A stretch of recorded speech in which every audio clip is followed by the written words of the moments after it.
ఇచ్చినటువంటి సమయాన్ని బట్టి అవకాశాన్ని బట్టి కొద్ది విషయాలు దేవుని సన్నిధిలో దేవునికి వాక్యం చేస్తాను. దేవునికి పరిస్థితులు హల్లెలూయా హల్లెలూయా. ఎఫెసీయులకు రాసిన పత్రిక 4వ అధ్యాయము. ఎఫెసీయులకు రాసిన పత్రిక 4వ అధ్యాయము 17వ వచనం చదువుకుందాం. కాబట్టి అన్యజనులు నడుచుకున్నట్లు మీరు ఇక మీదట నడుచుకున్న వలదని ప్రభువునందు సాక్ష్యం ఇచ్చుచున్నాను.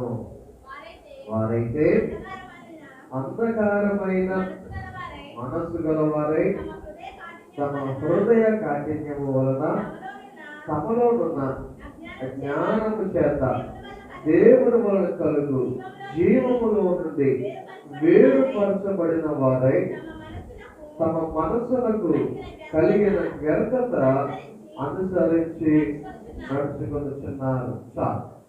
చదవబడిన వాక్యాన్ని ఈ ఉదయకాల సమయంలో కొద్ది నిమిషాలు మనం ధ్యానం చేద్దాం. ఇక్కడ పౌలు గారు ఎఫెసీలో ఉన్నటువంటి సంఘానికి చెప్తున్నటువంటి మాట, ఆయన చెప్తున్నటువంటి యొక్క విషయాన్ని కనుక మనము ఆలోచన చేస్తే ఎవరికి ఈ మాట చెప్తున్నారు, ఎందుకు ఈ మాట చెప్తున్నారు అనే దానిని క్లియర్ గా మనం అర్థం చేసుకోవచ్చు. కాబట్టి అన్య జనులు నడుచుకున్నట్లు మీరు ఇక మీదట నడుచుకోవలదని ప్రభువునందు సాక్ష్యం ఇచ్చుచున్నాను. చూడండి, ఎవరు చెప్తున్నారు అనే మాట విశ్వాసులకు చెప్తున్నటువంటి మాట. ఎవరికి? విశ్వాసులు, లేకపోతే దేవుని బిడ్డలకు, లేకపోతే సంఘానికి. ఒక మాటలో చెప్పాలంటే క్రైస్తవులకు. ఆయన చెప్తున్నటువంటి ఈ మాట ఆయన ఎలా నడుచుకోవద్దని చెప్తున్నాడు? అన్య జనులు నడుచుకున్నట్లు మీరు నడుచుకోవద్దు. ఇక్కడ ఈ యొక్క పాయింట్ మనం ఆలోచన చేస్తే ఇక మీదట అనేటువంటి మాటను అక్కడ మనము చదువుతున్నాం. ఇక మీదట అంటే ఒకవేళ ఎప్పటి వరకు మీరు నడుచుకున్నారేమో, ఒకవేళ ఎప్పటి వరకు తెలుసో తెలియకో మీరు అలాగనా చేశారేమో, ఇక నుంచి ఇక మీదట తెలియచేయద్దు అన్య జనులు నడుచుకున్నట్లు మీరు నడుచుకోవద్దు. రైట్. ఇప్పుడు అన్య జనులు ఏమైనా కొంచెం డిఫరెంట్ గా నడుస్తారు ఏంటి? నేను ఎప్పుడు రెండు కాల్సి నడుస్తామని వాళ్ళు ఒక కాల్తో నడుస్తారు, నేను ఎప్పుడు ముందు నడుస్తామని వాళ్ళు వెనక్కి నడుస్తారు, లేకపోతే మేము ముందు చూసి నడుస్తాం వాళ్ళు వెనక చూసి నడుస్తారు అన్నట్టుగా ఒకవేళ వాళ్ళు ఏమైనా కొంచెం తేడాగా నడుస్తారంటే ఆ ఉద్దేశంలో కాదు పౌలు గారు చెప్పే మాట. ఆ ఉద్దేశంతో ఆయన కూడా చెప్పడం లేదు. ఆయన ఉద్దేశం ఏంటి, నడవడిక విషయంలో ఆయన చెప్తున్నటువంటి మాటతో అర్థం ఏమిటి అనేటువంటి విషయాన్ని కనుక మనం గమనిస్తే చూడండి 18వ వచనంలో కనబడుతుంది. వారైతే ఎవరు? వారు అంటే అన్యజనులు. వాళ్ళు అంధకారమైన మనస్సు గలవారై. మనకి మనసు ఉంది, వాళ్ళకి మనసు ఉంది. చూడండి సార్, మనకి మనసు ఉంది, వారికి మనసు ఉంది. కాకపోతే మన మనసుకి వారి మనసుకి మధ్యలో వ్యత్యాసం ఏంటంట? వారి యొక్క మనసు ఎలా ఉందనే వాక్యం చెప్తా ఉంది, అంధకార సంబంధమైనదిగా ఉంది అని వాక్యము సెలవిస్తుంది. ఓకే, ఇప్పుడు వారి యొక్క మనసు ఒకవేళ అంధకారమైనదిగా ఉంది అంటే చీకటి కలిగినదిగా ఉంది అనే దాన్ని మనం చదువుతున్నాం. ఒకవేళ మన జీవితంలో విశ్వాసం అని చెప్పుకున్నటువంటి నీవు, దేవుని బిడ్డమని చెప్పుకున్నటువంటి నీవు, క్రైస్తవులు అని చెప్పుకున్నటువంటి నీవు, నీ మనసు కూడా ఒకవేళ అంధకారంలో ఉంటే నువ్వు కూడా ఎలా నడుచుకున్నట్టు? అన్ని జనులు నడుచుకున్నట్టుగానే నువ్వు కూడా నడిచినట్టు. ఎందుకంటే వారికి ఎటువంటి మనసు ఉందో నీకు ఎటువంటి మనసు ఉంది కదా. కాబట్టి మన యొక్క మనసు ఎలా ఉండకూడదు? ఒకటి అంధకారమైనదిగా ఉండకూడదు. ఆలోచన చేయండి. ఇప్పుడు కరెంట్ పోయింది అనుకోండి, ఇంట్లో సన్నగా లైట్ అన్ని ఆగిపోతే ఎక్కడ ఏదో ఏం తెలియదు. తల్లి పిల్లకి మొక్కలు పెట్టి కరెక్ట్ పోతే నోట్లో పెట్టి ముక్కలో పెడతామో కనపడదు కదా కదా. మమ్మీ నా నోట్లో కాదు ముక్కలో పెడతాం అంటే అయ్యో నాన్న అవునా కనపడుతుంది లైట్ వేసి లేకపోతే ఫ్లాష్ లైట్ వేసి సెల్ ఫోన్ లైట్ వేసి అప్పుడు ఏం చేస్తాం సర్చ్ చేసుకుంటాం కదా. అంటే అంధకారమైనప్పుడు ఏం జరుగుతూ ఉంటాయి, పొరపాట్లు జరుగుతూ ఉంటాయి, తప్పులు జరుగుతూ ఉంటాయి, లేకపోతే నడవలసిన రీతిలో నడవకుండా చేయవలసిన రీతిలో చేయకుండా మనకి రకరకాలైనటువంటి పరిస్థితులు ఎదురవుతూ ఉంటాయి. ఆలోచన చేయండి, కొంతమందికి చీకటి అంటే ఎంత ఇష్టమో, కొంతమందికి భయం, కానీ కొంతమందికి ఎంత ఇష్టమో. ఎవరికి ఇష్టమంట, ఎవరికి ఇష్టమంట? సంతానం చేసినప్పుడు లైట్ ఉద్దేశమా లైట్ లేక ఉద్దేశమా? తప్పులు చేసినప్పుడు లైట్ ఉద్దేశమా లైట్ లేక ఉద్దేశమా కదా. ఆలోచించారు సార్, మన యొక్క మనస్సు ఎలా ఉండకూడదు, అంధకారమైనదిగా, అంటే మన వాడుక భాషలో చెప్పాలంటే చీకటిగా ఉండకూడదు అని వాక్యాలు చెప్తా ఉన్నాయి. ఆ తర్వాత తమ హృదయ కాఠిన్యము వలన, రెండోది హృదయం ఎలా ఉంటుందంట, కఠినముగా. హృదయం ఎలా ఉంటుంది, కఠినముగా. కొంతమంది ఎంతగా ఏడ్చినా సరే అసలు జారి పడేటువంటి పరిస్థితి ఉండదు. కారణం ఏంటంటే హృదయ కాఠిన్యము. హృదయ కఠినము, కఠినమైనటువంటి హృదయం. వాక్యాల్లో చూస్తే రాతి ముందే అని కొన్నిసార్లు చెప్పబడినటువంటి పరిస్థితులు ఉన్నాయి. అయితే దేవుడు బిడ్డలైన వారికి హృదయం ఎలా ఉండకూడదంట, కఠినమైనదిగా ఉండకూడదు. ఇంకెలా ఉన్నారు, తమలో ఉన్న అజ్ఞానము చేత. వాళ్ళు ఏముందంట, జ్ఞానం ఉందా అజ్ఞానం ఉందా? ఆలోచించండి. కొన్నిసార్లు కొంతమంది అజ్ఞానం పెట్టుకుని అదే జ్ఞానం అనుకుంటున్నారు. ఏంటంటే వారు ఏం పెట్టుకుంటున్నారు, అజ్ఞానం పెట్టుకుంటున్నారు. కానీ దానినే ఏమనుకుంటున్నారు, ఆయన కొంచెం సపరేట్ చేస్తారన్నమాట. ఆత్మ జ్ఞానం అజ్ఞానం ఉన్నట్టుగా ఆయన కొంచెం సపరేట్ చేసి జ్ఞానం అనేది కొంచెం డిఫరెంట్ గా జరిగి మనకు కూడా జ్ఞానం ఉందలే. ఆలోచన చేయండి, ఎంత జ్ఞానమో ఆమె సపరేట్ చేసే జ్ఞానం అనమాట. ఆలోచన చేయండి, అజ్ఞానం కలిగి ఈ లోకంలో మనము జీవించకూడదు అని దేవుని యొక్క వాక్యాన్ని బట్టి మనము అర్థం చేసుకోవాలి. ఆ తర్వాత ఇంకా వారి యొక్క జీవితంలో ఉన్నటువంటి పరిస్థితులు ఇంకా ఎలా ఉన్నాయంట, దేవుని వలన కలుగు జీవములో నుండి వేరుపరచబడిన వారై.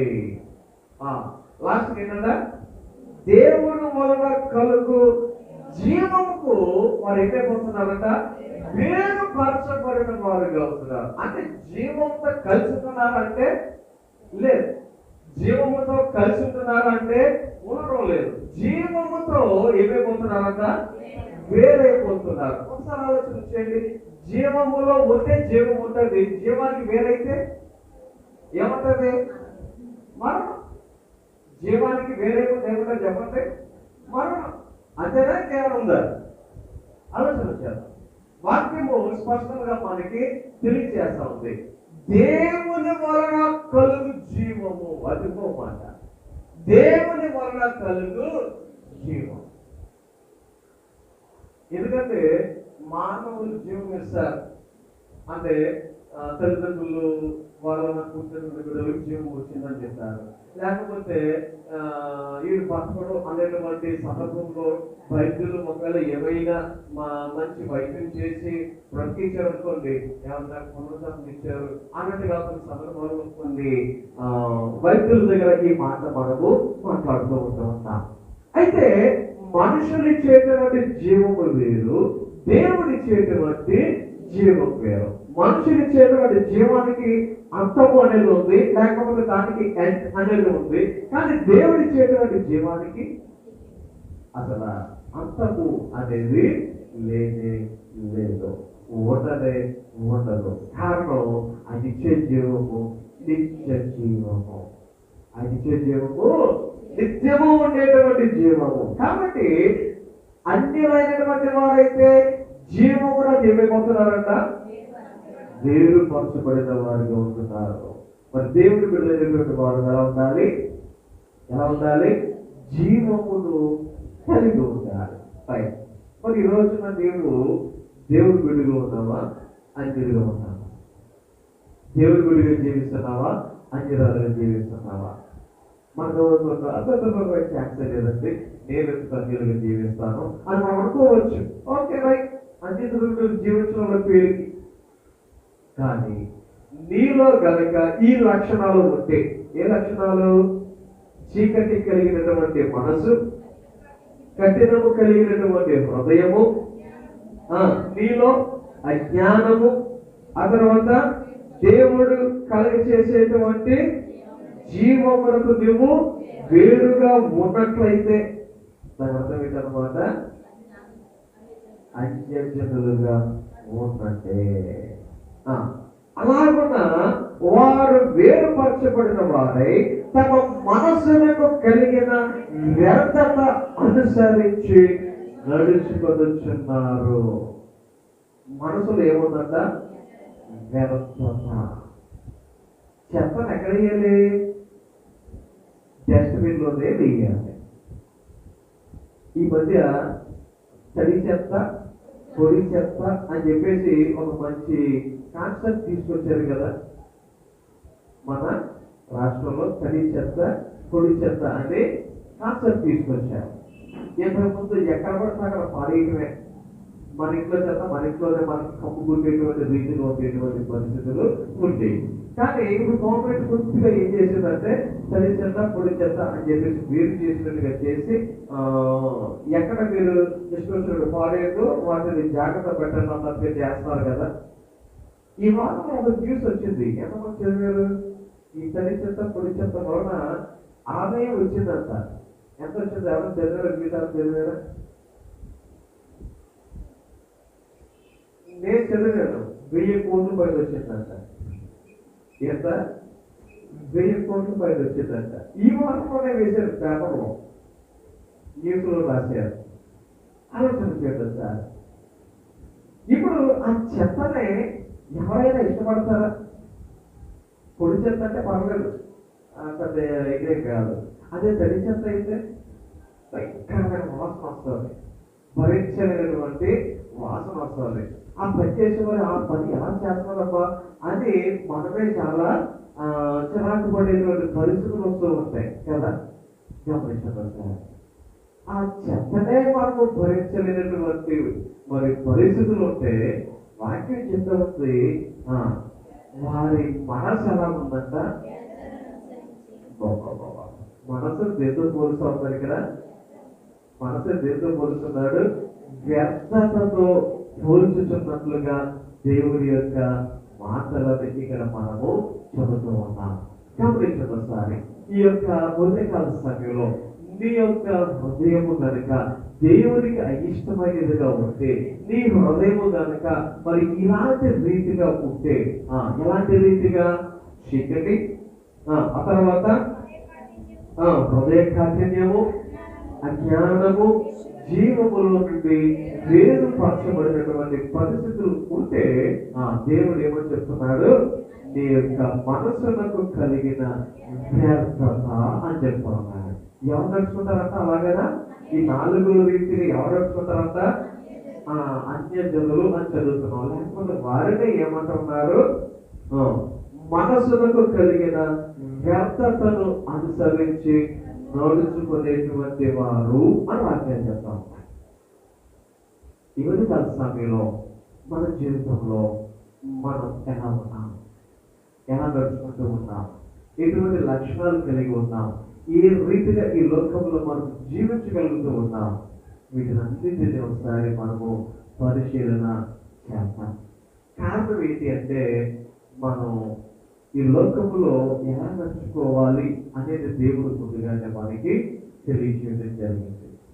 దేవుడు మనకు ముందుగానే ఈ లోకంలో నువ్వు ఎలా ఉండాలి, ఎందుకు పరిశుద్ధులుగా జీవించాలి, ఎందుకు నీతిమంతులుగా జీవించాలి, ఎందుకు యథార్థవంతులుగా జీవించాలి, ఈ విషయాలన్నీ దేవుడు మనకు ముందుగానే తెలియజేసినటువంటి పరిస్థితులు దేవుని యొక్క వాక్యంలో మనకి తెలియజేస్తా ఉన్నాయి. కాబట్టి ఈ ఉదయకాల సమయంలో మరి నేను ఈ రోజున మీకు చెప్పాలి అని ఆశపడినటువంటి మరి వాక్యం ఏంటి అంటే, దేవుని యొక్క వాక్యములో చూడండి, దినవృత్తాంతముల 2వ గ్రంథము 30వ అధ్యాయము, దినవృత్తాంతముల 2వ గ్రంథం 30వ అధ్యాయము 18వ వచనం నుంచి చదువుదాం. చూడండి,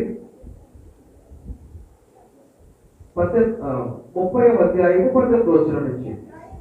ఎఫ్రాయిము, మనష్షే, ఇశ్శాఖారు, జెబూలూను దేశము నుండి వచ్చిన జనులలో చాలా మంది తమను తాము ప్రతిష్ఠించుకొనకయే విధి విరుద్ధముగా పస్కాను భుజింపగా హిజ్కియా ఏం చేస్తాడంట?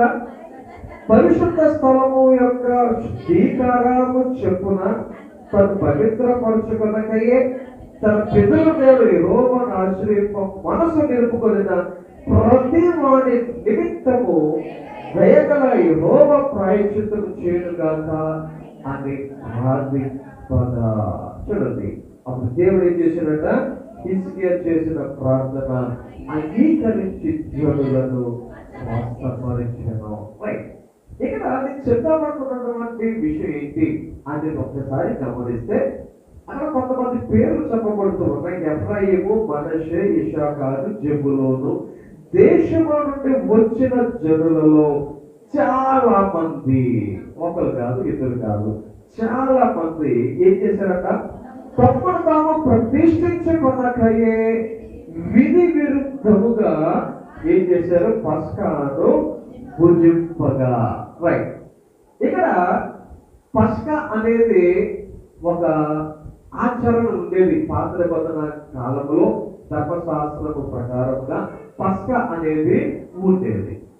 దేవుడు ఇశ్రాయేలీయులను ఐగుప్తు నుండి విడిపించి వాగ్దానం చేయబడిన కనానులకు నడిపించి ఉన్నప్పుడు, నీ దేవుడు మిమ్మలను ఆ యొక్క బానిసత్వం నుండి విడిపించినటువంటి దానికి సూచనగా మీరు దీనిని చేసుకోవాలి అన్నట్టుగా దేవుడు వారందరికీ, ఇశ్రాయేలీయులందరికీ పస్కాను చేసుకోమని చెప్పి మరి చెప్పడం జరిగింది. అది చేయడం వలన దాని అర్థం ఏమిటంటే, దేవుడు మమ్మలను ఎక్కడి నుంచి ఏం చేశాడు?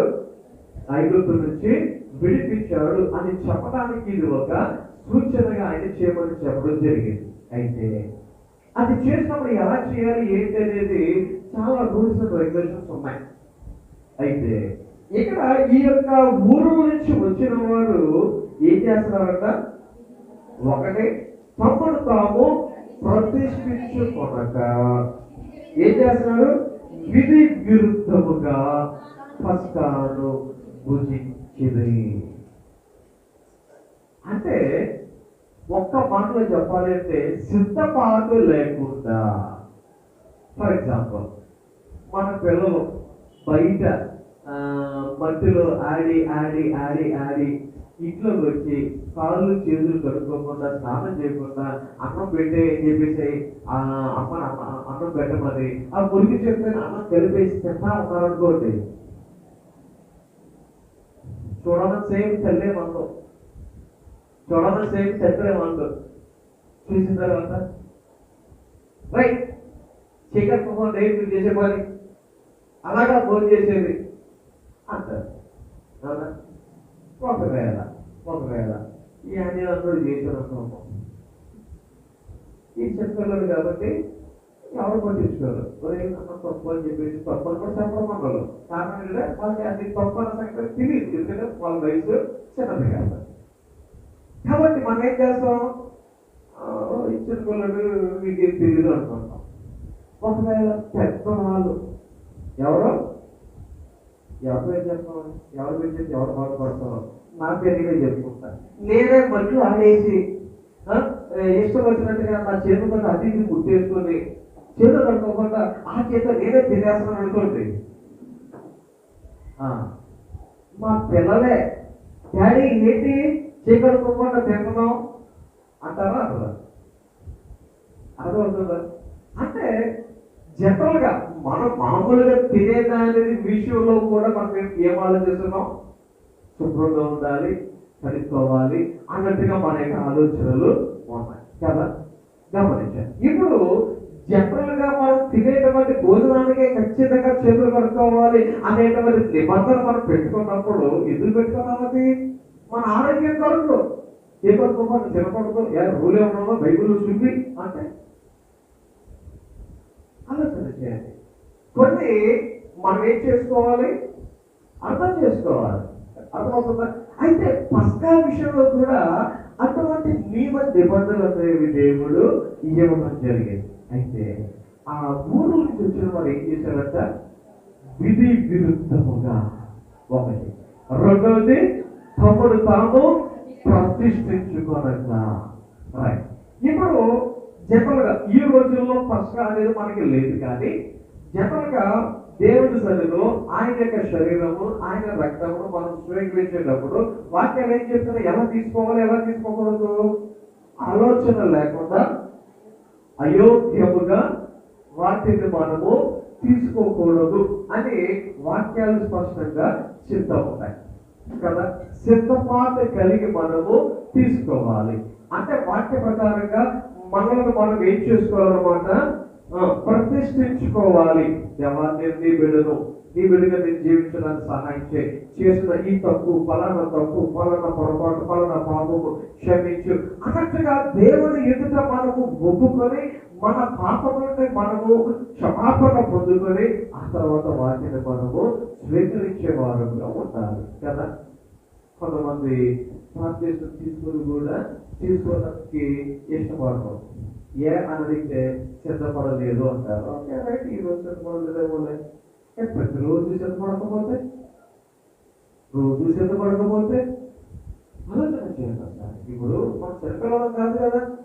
చిన్నపిల్లలు అయితే వాళ్ళకి రెడీ అవ్వాలన్న సంగతి తెలియదు. తల్లిదండ్రులు ఏ పట్ల అయితే అప్పుడే, లేకపోతే అంత తగ్గ తిరుగుతుంటారు కదా. కారణం వాళ్ళకి ఏం తెలియదు. అర్థమవుతుందా? కాబట్టి ఇక్కడ ఈ యొక్క గ్రామాల నుంచి, ఊర్ల నుంచి వచ్చినటువంటి వారు ఏం చేయట్లేదు? ఒకటి తమ్ముడు తాము ప్రతిష్ఠించుకోలేదు. తర్వాత విధి విరుద్ధముగా పస్కాను భుజించినట్టుగా దేవుడి యొక్క వాక్యంలో మనము చదువుతున్నాం. అయితే అక్కడ ఇసుక ఏం చేశాడంట? పరిశుద్ధ స్థలం యొక్క శుద్ధీకరాచారుడు చెప్పున తను పవిత్రకు పంచుకున్నట్టే తన పితృ దేవుడు యెహోవాను ఆశ్రయింప మనసు నిలుపుకోలేన ప్రతి వాడి నిమిత్తము. అక్కడ దేవుని ఎదుట వారు ఎలా నిలబడి ఉన్నారు? దేవుని ఎదుట వారు ఎలా వచ్చిన్నారు? వాక్యం చెప్తా ఉంది, పరిశుద్ధ స్థలం యొక్క శుద్ధీకారము చెప్పున తను పవిత్ర పరచుకోనకుండా ఏం చేశారట? దేవుడిని యెహోవాను ఆశ్రయింపగా. ఇక్కడ ఒక చిన్న మాట మీరు అర్థం చేసుకోండి.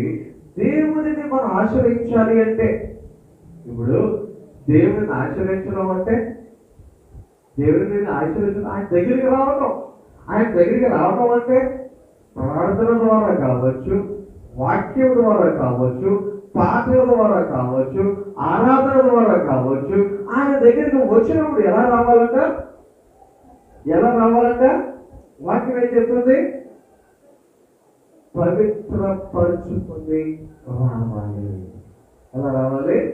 పవిత్రపరుచుకొని రావాలి. కానీ మీరు అలాగున్నా రాలేదు కాబట్టి ఆయన ఏం చేశారంట? వారి నిమిత్తము దయగల యెహోవా ప్రాయశ్చిత్తము చేయుగా కానీ ప్రార్థింపగా యెహోవా ఏం చేశాడు? హిజ్కియా చేసిన ప్రార్థన అంగీకరించి జనులను స్వస్థపరిచెను. ఓకే, ఇక్కడ ఇంకొక మాటలు కూడా మనం అర్థం చేసుకుంటే, దేవుడి దగ్గరికి మనకు ప్రతిష్ఠించుకోకుండా, దేవుడి దగ్గరికి మనకు సిద్ధపరచుకోకుండా ఒకవేళ ఆయన దగ్గరకు వచ్చేస్తే ఏమవుతుంది అన్నమాట?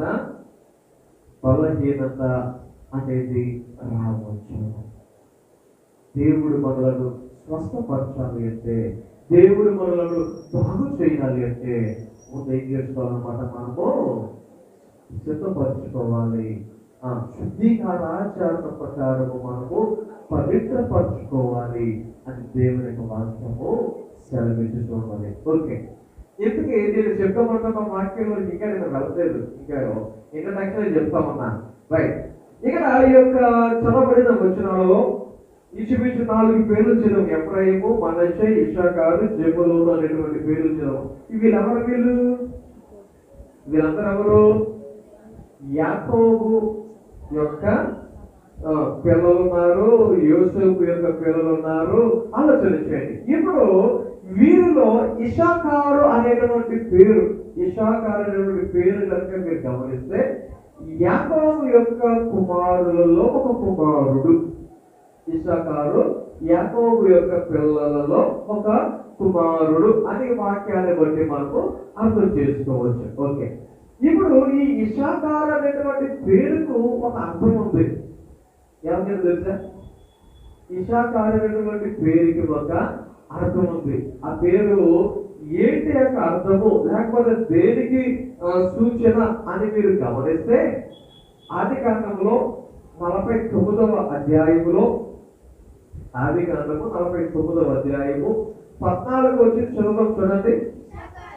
ఇశ్శాఖారు 2 గొడ్ల మధ్యలో పట్టుకొని ఉన్న బలమైన గార్ధబము. చూడండి ఒకసారి, గార్ధబము అంటే అర్థం ఏంటి? గాడిద.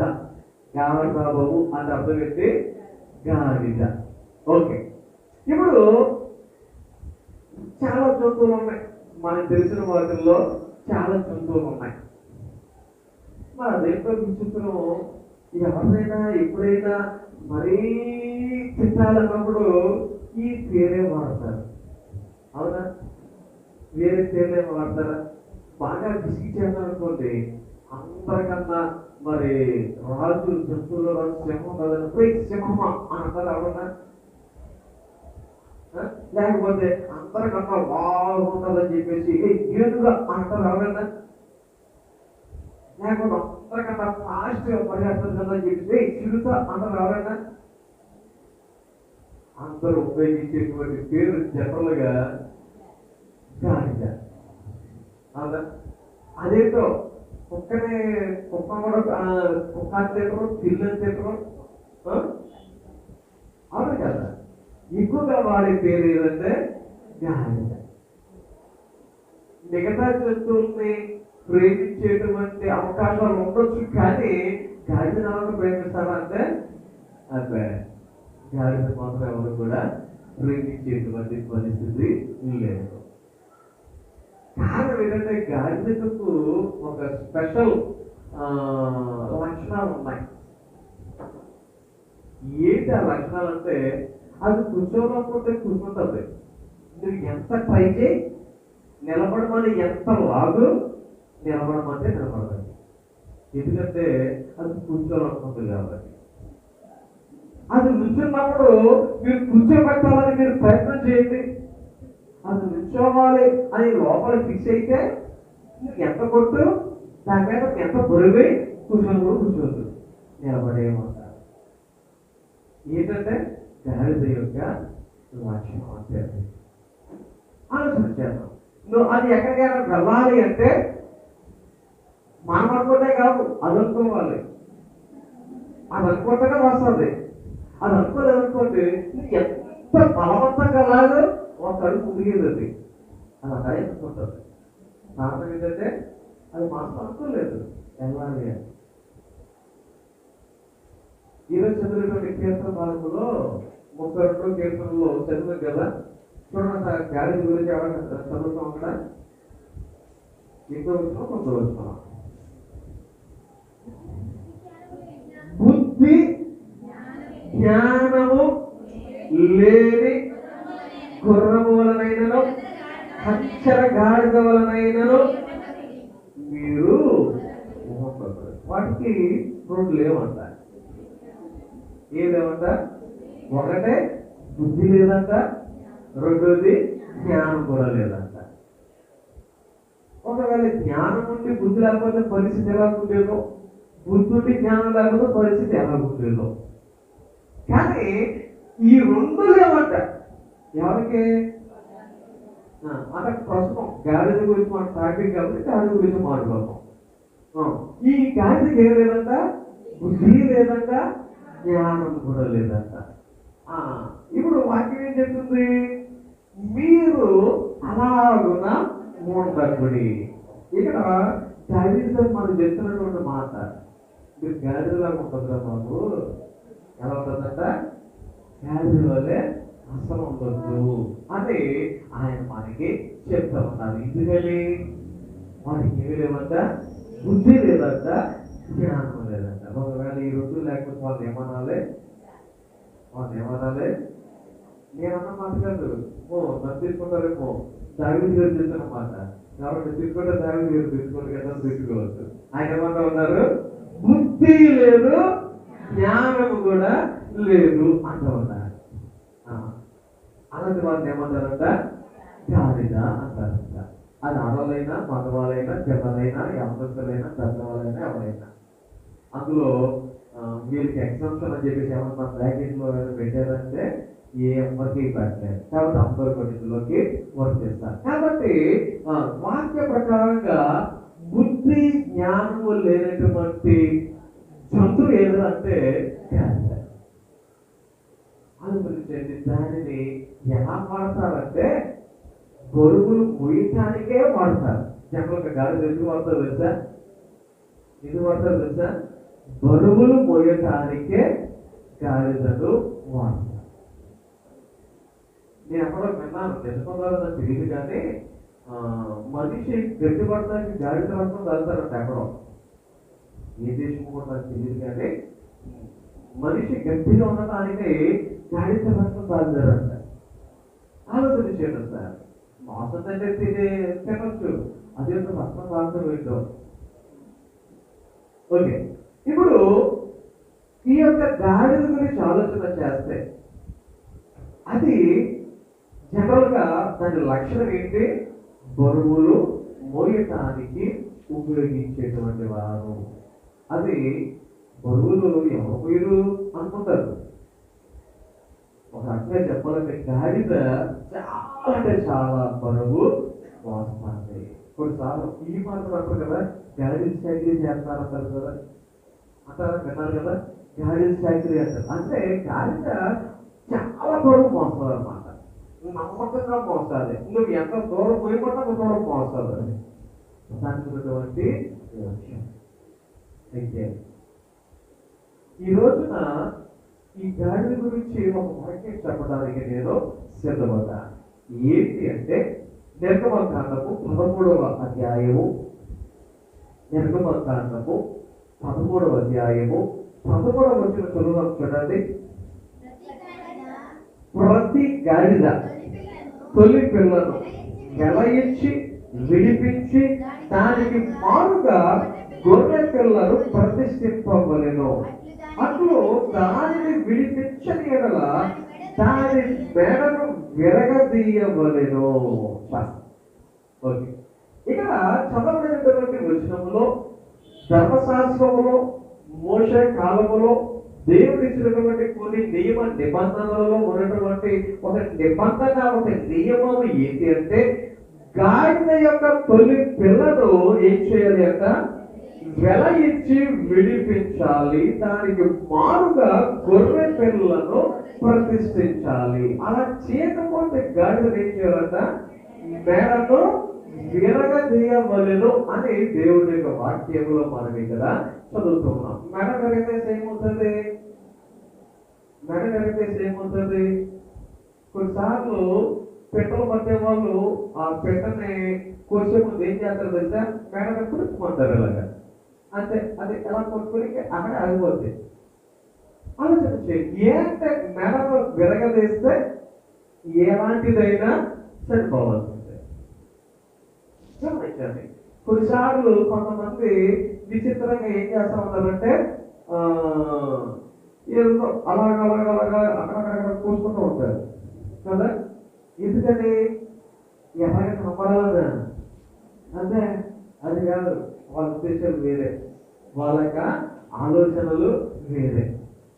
అయితే కొంతమంది చంపడానికి ఏం చేస్తున్నారో తెలుసా? పేక ఎలా కట్టాలంటే ఇక్కడ చెప్పండి అంటారు. ఏమవుతుందో తెలుసా? రక్తం గాలిపోయింది అనుకోండి, ఎవరైనా సరే ఏమవ్వాలి? చనిపోవాలి కదా. అయితే దేవుడి యొక్క వాక్యంలో గాలిని ఏం చేయాలంట? మెడ తిరగదీసి చంపాలి. అది అప్పట్లో అక్కడ ఉన్నటువంటి నియమం. ఓకే, ఇంతకీ నా యొక్క ఉద్దేశం ఏంటి అంటే, ఈ గాడిద అనేది జనరల్గా మన వరకు తెలిసినంత వరకు మనకి గాడిద బరువులు మోసాలి అదొకటే తెలుసు. మనకి గాడిద అనేది బరువులు మోసాలి అప్పుడే తెలుసు కదా. వాక్యాలలో ద్వితీయోపదేశకాండము 22వ అధ్యాయము 10వ వచనంలో చదివితే అక్కడ ఏమని చెప్తున్న వాక్యం తెలుసా? ఎద్దును గాడిదను జత చేసి ఏం చేయకూడదు? ఎవరి చేత చెప్పనా పని? ఎవరి చేత పని? ఎద్దుని గాడిదని జత చేసి ఎవరు దున్నుతారా? బుద్ధి జ్ఞానం లేదో చేస్తారా పని కదా. అయితే ఇలాగున గాడిదను ఎద్దును జత చేయకూడదు అని వాక్యం చెప్తా ఉంది. అంటే ఇక్కడ మీరు అర్థం చేసుకుంటే ఎద్దు ఏమో ఒక రకంగా చెప్పాలి అంటే పవిత్రమైన జంతువు. ఎద్దు పవిత్రమైన జంతువు, అదే గాడిద అయితే అపవిత్రమైనటువంటి జంతువు. ఆ రెండింటిని ఏం చేద్దాం చెప్తున్న వాక్యము జత చేయవద్దు అని వాక్యము మనకి సెలవిచ్చుతున్నది. ఆలోచన చేయండి ఒకసారి. ఎందుకు ఈ రెండు జత అవ్వకూడదు? ఎందుకు ఈ రెండు జత అవ్వకూడదు? ఈ రెండింటికి పొందన లేదు. పవిత్రమైనది అపవిత్రమైన దానితో జత చేయకూడదు. కొరింథీయులకు రాసిన 2వ పత్రిక 6వ అధ్యాయం 14వ వచనం మనకి ఎందుకు చదువుకుంటూ వెళ్తే అక్కడ కొన్ని పోలికలను మనకి పౌలు గారు తెలియజేస్తా ఉన్నారు. అవిశ్వాసులతో జోడుగా ఉండకూడదు. మన ఎవరితో జోడుగా ఉండకూడదంట? అవిశ్వాసులతో జోడుగా ఉండకూడదు. ఎందుకంటే నీతికి దుర్నీతితో ఏమి సాంగత్యము? వెలుగునకు చీకటితో ఏమి పొత్తు? క్రీస్తులకు బెలియాలతో ఏమి సంబంధము? అవిశ్వాసితో విశ్వాసికి పాలెక్కడిది? అర్థమవుతుందా? ఈ రెండింటికి ఏ కుదరడం లేదు, జత అనేది కుదరటం లేదు. ఈ రెండింటికి జత కుదరటం లేదు. ఇక్కడ మనం గ్రహించవలసింది ఏంటంటే విశ్వాసితో అవిశ్వాసి ఉండకూడదు. నీతి దుర్నీతితో ఉండకూడదు. వెలుగు చీకటితో ఉండకూడదు. ఇదే దేవుడి యొక్క వాక్యము మనకి సెలవిస్తున్నటువంటి మాట. ఒకసారి మాట చెప్పంటారా? దేవుడు అబ్రహామును పరీక్షించడానికి నువ్వు నీ కుమారుని ఫలానా గొర్రె పంట మీదకు వచ్చి అక్కడ నువ్వు బలి అంటే అబ్రహాం ఏం చేశాడు? తన కొడుకులు తీసుకొని, కొంతమంది పనివాళ్ళు తీసుకొని, గాడిదలు తీసుకొని ప్రయాణమై వెళ్ళి వెళ్ళి వెళ్ళి వెళ్ళి ఒక ప్రదేశానికి వచ్చిన తర్వాత పనివారితో పాటు గాడిదలు కూడా అక్కడే విడిచిపెట్టి కుమారుని తీసుకుని వెళ్ళినట్లుగా ఆదికాండము 22వ అధ్యాయము 5వ వచనంలో చదివితే ఈ మాటలు మనకి అక్కడ కనపడతాయి. అబ్రహాం ఏం చేశాడంట? గాడిదలను ఎక్కడ తీసుకెళ్ళలేదు? బలిపీఠం దగ్గర తీసుకుని వెళ్ళలేదు. దేవుడికి బలి ఇవ్వడానికి ఏ ప్రదేశాన్ని అయితే ఎంచుకున్నాడో ఆ ప్రదేశానికి ఎవరు తీసుకుని వెళ్ళలేదు? గాడిదను తీసుకుని వెళ్ళలేదు. కారణం మీకు తెలుసా? అది అపవిత్రమైన జంతువు. గాడిద లాంటిదంట అపవిత్రమైన జంతువు. కాబట్టి పవిత్రమైన స్థలానికి గాడిదను ఆయన తీసుకొని రాలేదు. గాడిద అనేసరికి జనరల్గా మనిషి క్షమతూర్చు. ఇంకొక విషయం ఏంటంటే ఏదైనా సరే జరుగుతున్నప్పుడు ఫ్రంట్ నిలబడటానికి మనం భయపడతాం, కానీ గాడిద విషయంకి వచ్చేసరికి వెనక నుంచోడానికి భయపడాలి. గాడిద అయితే వెనక నుంచోడానికి భయపడాలి. ఎందుకంటే అది తలతో పొలం కాలుతో ఈరు తగ్గుతుంది. ఒక్క పంచి తగ్గిందంటే మనకి వెళ్ళి ఎక్కడ పడదో తెలియదు అనమాట. అంత స్ట్రాంగ్గా చదువుతుంది. మామూలుగా ఏదో కాలుతో ఏదో టచ్ చేసాడో అర్థం కాదు, అది చాలా గట్టిగా చదువుతారు. ఆలోచించేది ఒకసారి. అందుకనే గాడిద జోలికి వెళ్ళకూడదు, ఎక్కడికి గాడిద జోలికి వెళ్ళకూడదు. అయితే ఈ గాడిద పనేది అంటే ఏం చేస్తుంది? బరువులు మోసుకునేటువంటి పని. ఇక్కడ నేను ఒక మాట చెప్తాను ఏంటంటే, ప్రస్తుతం ఈ లోకంలో చాలా మంది గాడిదలు లాగానే ఉన్నారు. మీరు ఒప్పుకున్నా ఒప్పుకోకపోయినా మన ఎలా ఉన్నాం, మనం అంటారు. నేను మిమ్మల్ని సపరేట్ చేయట్లేదు, మనం అంటున్నాను. మనం ఎలా ఉన్నాం? గాడిదలు లాగానే ఉన్నాం. అంటే నా ఉద్దేశం నాలుకాలు, చెవులు, తోక అది కాదు నా కాన్సెప్ట్. గాడిద మోస్తా ఉంటుంది కదా, గాడిద అయితే మోస్తా ఉంటుంది కదా. మనం కూడా మోసేవారిగా ఉన్నాం. మనం కూడా ఏం చేస్తున్నాం? మోసేవారిగా ఉన్నాం. ఏం మోసనం? ఏం మోసనం? పాపము మోసాను. ఏం చేస్తామంట? పాపమును మోస్తూ ఉంటాం. ఒకసారి ఎవరు చెప్పారు గుర్తులేదు, కానీ ఒక ఆయన పెద్ద మూట పెట్టుకుని నడుచుకుంటా ముసలాయన ఈడ్చుకుంటూ వెళ్తామంటే ఒక పెద్ద ఆయన, అయ్యో ఈయన ముసలోడు చాలా ఇబ్బంది పడుతున్నాడు, సరే నా జీప్ ఎక్కువ అని చెప్పేసి అంటే ఆ ముసలాయన చక్కగా మూటతో ఎక్కేసి అలిగి కూర్చున్నాడంట. కాసేపటికి ఈ డ్రైవింగ్ చేసుకుంటూ చూసాడంట ఆ వ్యక్తిని. ఆ సీట్లో కూర్చుని కూడా నెట్లో మూట అలాగే ఉందంట, చేసినదంట కిందకి. ఆయన, అయ్యో తాత అదేంటి నెట్లో పెట్టుగా కిందకి చెప్తే, ఏమో బాబు నాకు ఇచ్చే వస్తువులు మూటకి ఇచ్చేవిలే అంటాడు. ఆలోచించాడు ఒకసారి. ఆ బరువు నెట్లో ఉంటే జీపుకి బరువు తగ్గిపోతా, కింద పెడితే జీపుకి బరువు ఎక్కువైపోతా, ఏదో వస్తాయి కదా. చాలా మంది తెలియక ఏం చేస్తున్నారు? ఆ మూటను మోసుకుంటా ఉన్నారు. ఏ మూట? మహాపాప మూట. అందుకనే యేసు చెప్తున్నారు కదా, ప్రయాసపడి భారము మోసుకొనుచున్న సమర్థులారా నా యొద్దకు రండి, నేను ఏం చేస్తాడు? ఇప్పుడు ఏం మోసేస్తాం అనేది ఆయన ఉద్దేశం. యేసయ్య మాట గల కారణం ఏంటి? మనం ఏం మోసేస్తున్నాం? ఏంటంట? భారము. ఏ భారం అది? పాపపు భారము. అయితే ఈ గాడిద అపవిత్రమైన జంతువు కాబట్టి దగ్గర రాకూడదు, ఎద్దుతో కలిపి ఉండకూడదు, లేకపోతే ప్రతిష్ఠించబడినటువంటి స్థలానికి రాకూడదు. అయితే జకర్యా గ్రంథం 9వ అధ్యాయం 9వ వచనంలో చదివితే అక్కడ ప్రవక్త అయినటువంటి జకర్యా ఒక మాటను సెలవిస్తున్నాడు. ఏంటి ఆ మాట అంటే,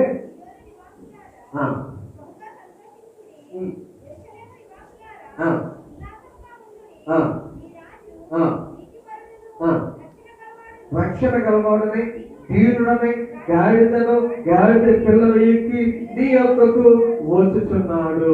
ఇప్పుడు గాడిద ఎక్కడికి వచ్చేస్తుందంట? గాడిద ఎక్కడికి వచ్చేస్తుందంట?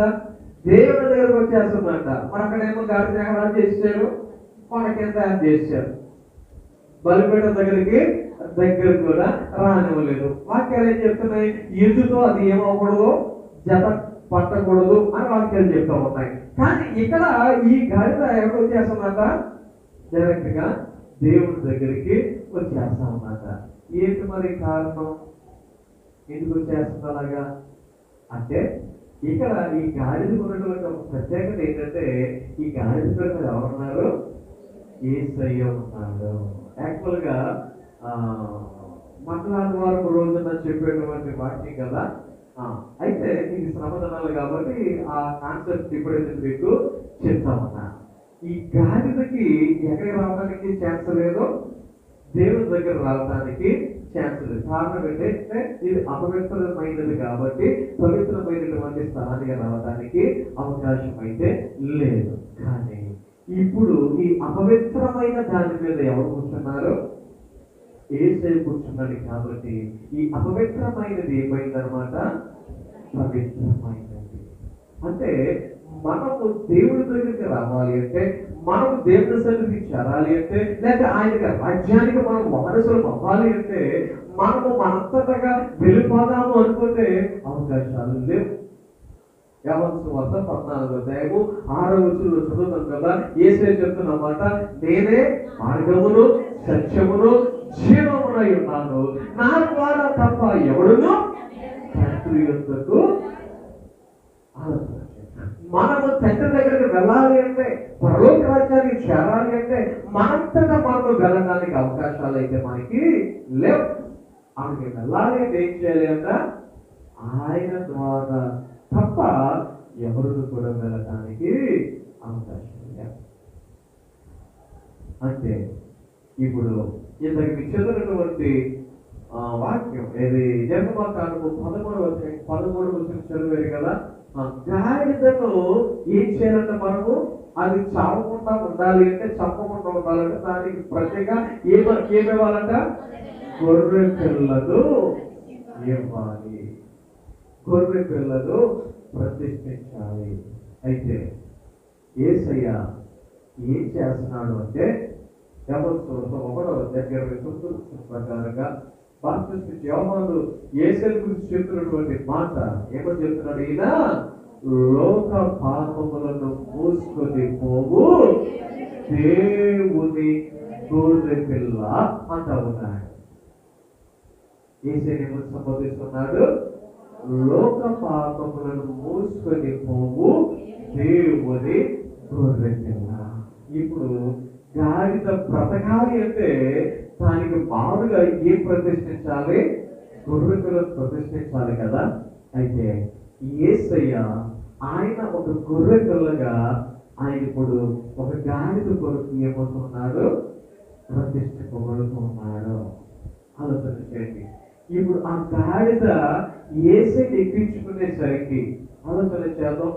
ఆ యొక్క ప్రాంతంలో ఆ గాడిద ఎలా నడిచిందంట? ఆయన యెరూషలేమునకు వెళ్ళినప్పుడు నేల మీద నడిచిన సందర్భాలు అయితే లేవు. బట్టలు వేసేసి మట్టలు వేసేసి జై జై జై అన్నట్టుగా జయము జయము జయము అన్నట్టుగా ఎంత ఎలాగ ఊరేగిస్తున్నారంటే అంతలాగా ఊరేగించుకున్నారు. కారణం ఆ గాడిద మీద ఎవరున్నారు? ఆలోచన చేయండి.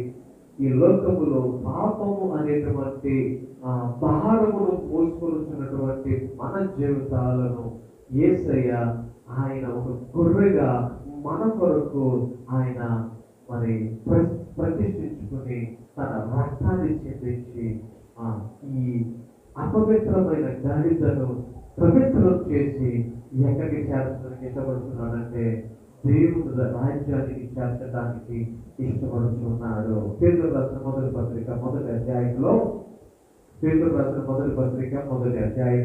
వచనం చూడండి.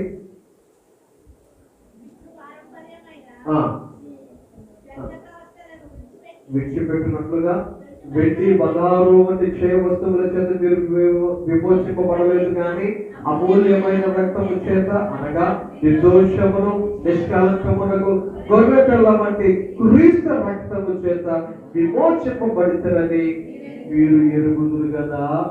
చూసారా, మనం ఎలా విమోచింపబడుతున్నాం అంటే వాక్యం చెప్తుంది, గొర్రె పిల్ల వంటి క్రీస్తు రక్తము చేత మాత్రమే. ఈ లోకములో మానవుడు ఎలా విమోచింపబడతాడంటే అతనికి ఎంత డబ్బులున్నా, ఎంత బంగారం ఉన్నా, ఎంత వెండి ఉన్నా, ఎన్ని ఆస్తిపాస్తులున్నా అవి ఏమి కూడా మనిషి ఏం చేయలేము, విమోచింపలేము. మనల్ని విమోచించేది ఒకటే, క్రీస్తు రక్తము. ఆ క్రీస్తు రక్తము చేత ఆయన మనల్ని ఏం చేస్తున్నాడు, విమోచించి అపవిత్రమైన మన జీవితాలను పవిత్రపరిచి ఆయనతో పాటుగా తండ్రి దగ్గర మనం జీవించడానికి మనందరికీ ఒక అవకాశమును ఇస్తున్నాడు.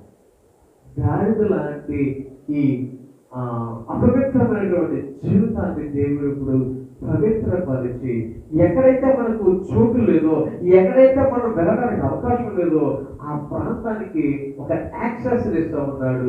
ఒక మార్గాన్ని ఆయన మన కొరకు సరళము చేస్తా ఉన్నాడు. ఆలోచన చేయండి. ఇప్పుడు గాడిద మారిపోయింది. గాడిద ఏం చెప్పింది అంటే గాడి మారిపోయిందని గాడి కుక్క అయిపోయిందనా?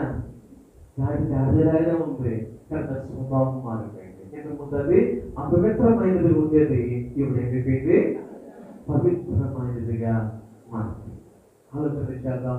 దేవుని యొక్క వాక్యాలు చెప్తున్నాయి కదా, కొరింథీయులకు రాసిన 2వ పత్రికలో చదువుతాం. మనము నూతన సృష్టిగా ఏమవ్వాలి? మార్చబడాలి. పాతవి గతించను, ఇదిగో సమస్తము మన జీవితంలో ఎప్పుడైతే అటువంటి స్థితిని మనం కలిగి ఉంటామో ఆలోచన చేద్దాం. దేవుడు చెప్తున్నాడు, నీకు అర్హత లేని చోటికి ఇప్పుడు ఆయన ద్వారా మనము ఆయన రాజ్యానికి చేరడానికి అవకాశం ఉంటుంది. కాబట్టి అలా ఉండాలి, అలా చేయాలి అంటే వాక్యాల ద్వారా ఈరోజు నేర్చుకున్నటువంటి విషయాలు అన్ని జనులు నడుచుకున్నట్టుగా మీరు నడుచుకోవచ్చు. తర్వాత ఆయన దగ్గరికి వచ్చినప్పుడు ఎలా రావచ్చు?